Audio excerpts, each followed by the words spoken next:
Hi hello எல்லாருக்கும் வணக்கம். இன்னைக்கு வீடியோவில் நம்ம என்ன பார்க்க போறோம்னா, நம்ம வீட்டில் இருக்க மிக்ஸி ஓடலை, அது எப்படி நம்ம என்ன ப்ராப்ளம் எப்படி கண்டுபிடிக்கிட்டு அதை எப்படி சரி பண்ணுறதுனா இன்னைக்கு வீடியோவில் நம்ம பார்க்க போகிறோம். வாங்க பார்க்கலாம்.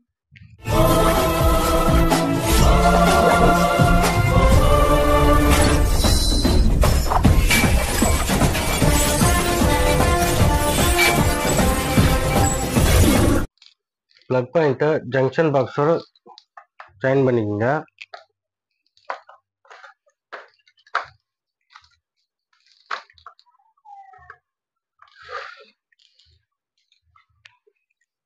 இப்போ பார்த்தீங்கன்னாக்கா நமக்கு பார்த்தீங்கன்னா ஒரு 3 கேபிள் வரும், 3 ஒயர் வரும்.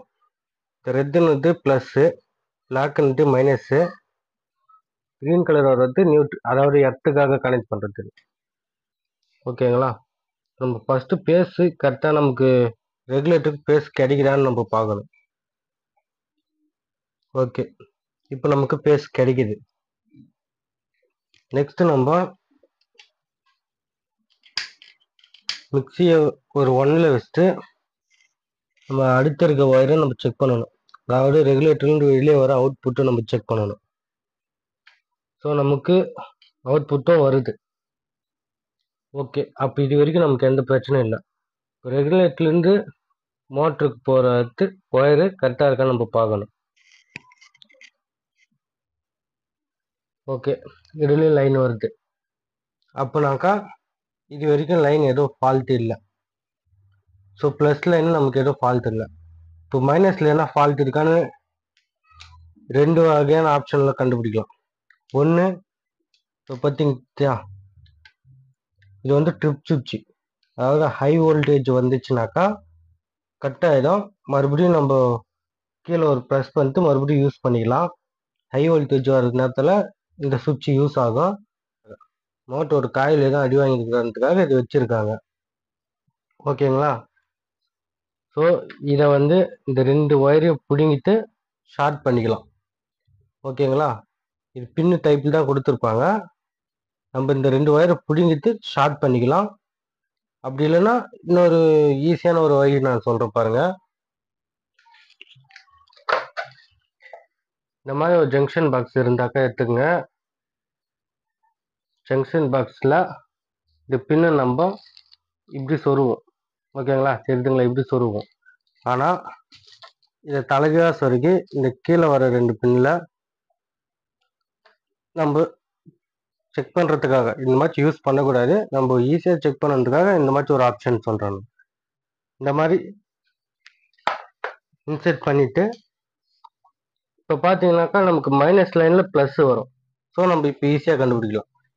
ட்ரிப் சுவிட்சுக்கார ஒயரில் நம்ம ஃபஸ்ட்டு வைக்கிறோம். பார்த்தீங்கன்னா நமக்கு லைன் வருது. ஓகேங்களா? இப்போ இது இன்புட்டு, இதுலேருந்து அவுட்புட்டை நம்ம செக் பண்ணணும். பார்த்தீங்கன்னா அவுட்புட்டு நமக்கு வரல. ஸோ இந்த ட்ரிப் சுவிட்சில் ப்ராப்ளம் இருக்குது. ஓகேங்களா? இதை நம்ம டைரக்ட் பண்ணோம்னா நமக்கு மிக்ஸி ஓடும். ஸோ நம்ம டைரக்ட் பண்ணி யூஸ் பண்ணக்கூடாது. யூஸ் பண்ணுறது நமக்கு சேஃப்டி இல்லை. சப்போஸ் ஹை வோல்டேஜ் வந்துச்சுனாக்கா காயில் அடி வாங்கிறதுக்கு வாய்ப்புகள் இருக்குது. ஸோ அதனால் ட்ரிப் சுவிட்சையை எமர்ஜென்சி கூட ஷார்ட் பண்ணி யூஸ் பண்ணலாம். ஆனால் ரெகுலராக யூஸ் பண்ணக்கூடாது. நம்ம சுவிட்சை மாற்றி தான் யூஸ் பண்ணணும். பார்த்தீங்கன்னா சுவிட்சை நம்ம டைரக்ட் பண்ண போகிறோம். இப்போதைக்கு சுவிட்ச் இல்லை, வாங்கி வந்துடும் நம்ம போடணும். அதனால் இப்போதைக்கு டைரக்ட் பண்ண போகிறோம். இப்போ பார்த்தீங்கன்னா இந்த 2 பின்னு இந்த மாதிரி லாக் பண்ணிக்கங்க. லாக் பண்ணிட்டு இப்போ உங்களுக்கு செக் பண்ணி காமிக்க போகிறோம்.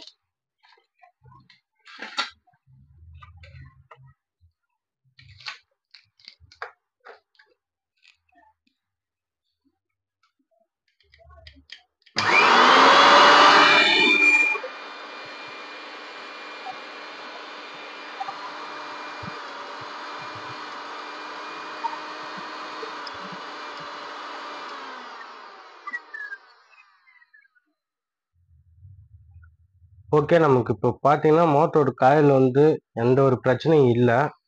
நமக்கு இந்த ட்ரிப் சுவிட்ச் தான் ஃபால்ட்டு. நம்ம ஃபால்ட் என்னன்னு கண்டுபிடிச்சிட்டோம். ட்ரிப் சுவிட்ச் வாங்கி மாற்றிக்கிங்க. டெம்பரரியாக வேணால் இந்த மாதிரி ஷார்ட் பண்ணி மேலே ஒரு டேப் அடித்து யூஸ் பண்ணிக்கலாம். ஆனால் பர்மனெண்ட்டாக இந்த மாதிரி யூஸ் பண்ணுறது நல்லதான்னு கேட்டிங்கன்னா சுத்தமாக நல்லது இல்லை. ஏன்னா ஹை வோல்டேஜ் என்ன வந்துச்சுன்னா ரொம்ப நேரம் மோட்ரு என்ன ஓடிச்சுனாக்கா காயில் அடி வாங்கிறதுக்கு சான்சஸ் இருக்குது. ஸோ கண்டிப்பாக இந்த ட்ரிப் சுவிட்சு நீங்கள் மாற்றி தான் ஆகணும். ஓகே, இதே மாதிரி அடுத்த ஒரு நல்ல வீடியோவில் உங்கள் எல்லோரும் நான் மீட் பண்ணுறேன். தேங்க்யூ, பாய்.